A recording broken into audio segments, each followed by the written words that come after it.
Hey YouTube comic community, this is Jimmy the GEEK Aficionado, and I am here on lockdown. That's right, I am chained to my home under quarantine, mandated by the governor of the state of Illinois and damn near everywhere else. And what is someone who is locked up to do? Shop. That's right, I've been shopping. And this kind of shopping primarily has been with auctions. There has been a steady uptick in comic book auctions happening on YouTube and Instagram. We're going to start with one that I was involved in myself with Comic Head 84 on his channel and Metarog. Comic Head 84 had a small group of what ifs that I was interested in, because working on the original run of what ifs, because some of the writing in there is just spectacular. Not all of them have been fantastic, but definitely the Series 1 stuff and some of the Series 2 stuff. But I was digging what I saw. He had this guy here, issue number 21, What If the Invisible Girl of the Fantastic Four married the Submariner. So interested to read that one. This is probably one of my favorite from the group. Issue 36, What If the Fantastic Four had not gained their superpowers? And then some other really good stuff. What If 37, What If Beast and Thing continued to mutate? Funny that we have this, because, you know, evidently Grant Morrison read it, and that's why we have a cat-faced Beast, because he did continue to mutate. And then I think there was actually something with the Thing later on. He didn't get that bad, but he was definitely a little bit more rocky and scaly and whatnot. And then a backup story for the Silver Surfer. What if Silver Surfer lost the power cosmic? And then issue 42 here. This is What If the Invisible Girl had died? So this harkens back to annual number 6, which is the first appearance of this ugly dude, Annihilus, and the birth of Franklin Richards. And if I understand correctly, because I haven't read it yet, and I'm anticipating reading it, is that she dies in childbirth, giving birth to Franklin. And there's also a couple of issues from the Volume 2 run.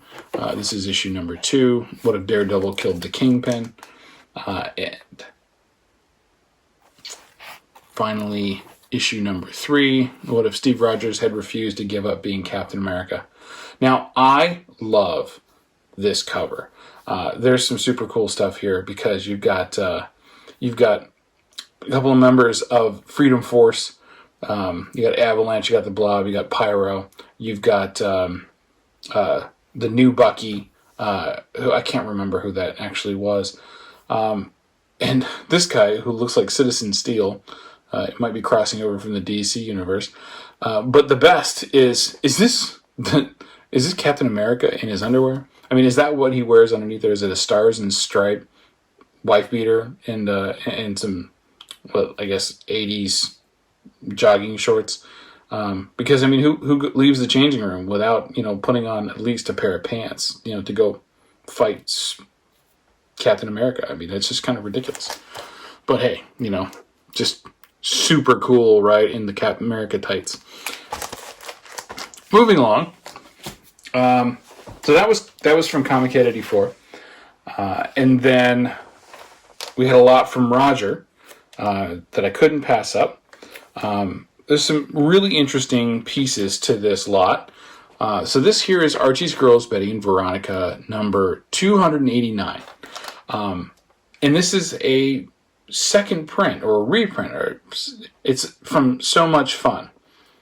So these are actually pretty rare, to be honest with you, because they just didn't really come out with a whole lot of these reprints at the time, right? It's kind of like the JCPenney stuff, but it seems to be the So Much Fun ones are a bit more looked after, or sought after, I should say. So we got that one. And then, now, I'm not really a big fan of this series. This is Warlord number 59. But I do dig Mike Grell. right? I really like his stuff on Green Arrow. Huge fan of that. But this is also a Mark Jewlers variant. Now, if you don't know what a Mark Jewlers variant is, we'll just pop this open for a hot second and we'll show you. Because I also got issue number 66, which is also a Mark Jewlers variant. Now, standard comic books that were delivered during a period of time were also delivered on Army bases and naval bases around the U.S. And a company called Mark Jewlers would put an insert in the centerfold of the comic. So there's a significantly smaller amount of these books printed like this. But there were order forms for servicemen and women to be able to purchase things for themselves or loved ones and send them to them, like, wedding rings for the bride and the groom, because that was happening a lot. And then, you could fill out this order form and just ship it in. But, so I like, hey, you know what? I don't have a lot of Mark Jewlers variant comics, and now I do. I got a couple, and I'm holding on to them because they're pretty cool, pretty nifty. Let's see. He also had this here. So this was a good benefit. This is Marvel Comics Presents #1, featuring a story from Wolverine. And this is a Walt Simonson cover. For those of you who are unfamiliar with Walt Simonson, he's the co-creator of Beta Ray Bill. Did a pretty significant stint on the Thor Volume 1 run, including the iconic cover for 337, featuring Beta Ray Bill on the cover. So there's that.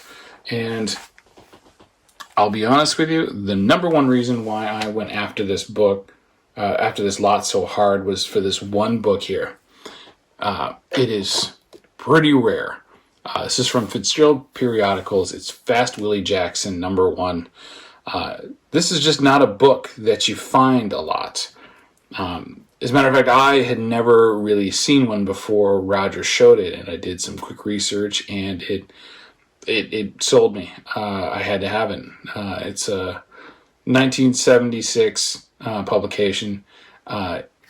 Needs some cleanup in the whites and everything, but I think it's going to clean up pretty good. I'm going to send it in for grading, and it's just going to be one of those curiosities I've got in my collection because it's very unique. Kind of reminds me of, like Fat Albert. You got the guy with the bucket hat back here and everything, and it's very disco, very reminiscent of the time. And I really appreciate those kind of things, the anthropological aspects of it. Now, on to another auction. This one was hosted, I believe, by Lords of the Long Box.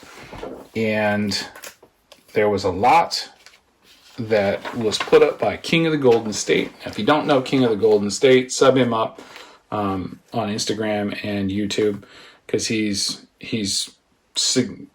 a heavyweight in our community, and you really should know who he is. What he did have up was this little lot of Ghost Riders, featuring the Rise of the Midnight Suns. This is issue number 28, part 1 of the Midnight Suns, as well as Spirits of Vengeance #1, Ghost Rider and Blaze. So this is part 2 of the Midnight Suns, but the first issue of that series. And then in the 9th issue of that series, you get the first appearance of a character called Vengance, who's like he's the antithesis, he's the nemesis of Ghost Rider. So yeah, he's a good time, let me tell you. And let's see, some more Ghost Riders in this lot. Moving on to earlier part of Series 2, Volume 2 of Ghost Rider. This is issue number 1. This is the first appearance of Danny Ketch as Ghost Rider. And then the infamous issue 15, the glow-in-the-dark Mark Texeira cover of Ghost Rider number 15. So that's that was a nice lot. And to be honest, I only picked up this lot because I already have all this stuff, like 2-3 copies of it. Not a big deal. But I went deep into this lot for one reason, and one reason only. And it's because there was a copy of this on it. This was the big draw for that lot. This is Ghost Rider number 1. This is, as I mentioned in the previous video, first cameo appearance of Damien Hellstrom. This is the first issue of the Ghost Rider series following the Marvel Spotlight debut of the Ghost Rider that ran from issue 5 to issue 11. Yeah, so this is this is going to be what I do during quarantine. Work from home, hang out with my family, and buy comics. So keep an eye out for more quarantine haul videos because I'll be posting them up as often as I can. Thanks a lot. Talk to you soon.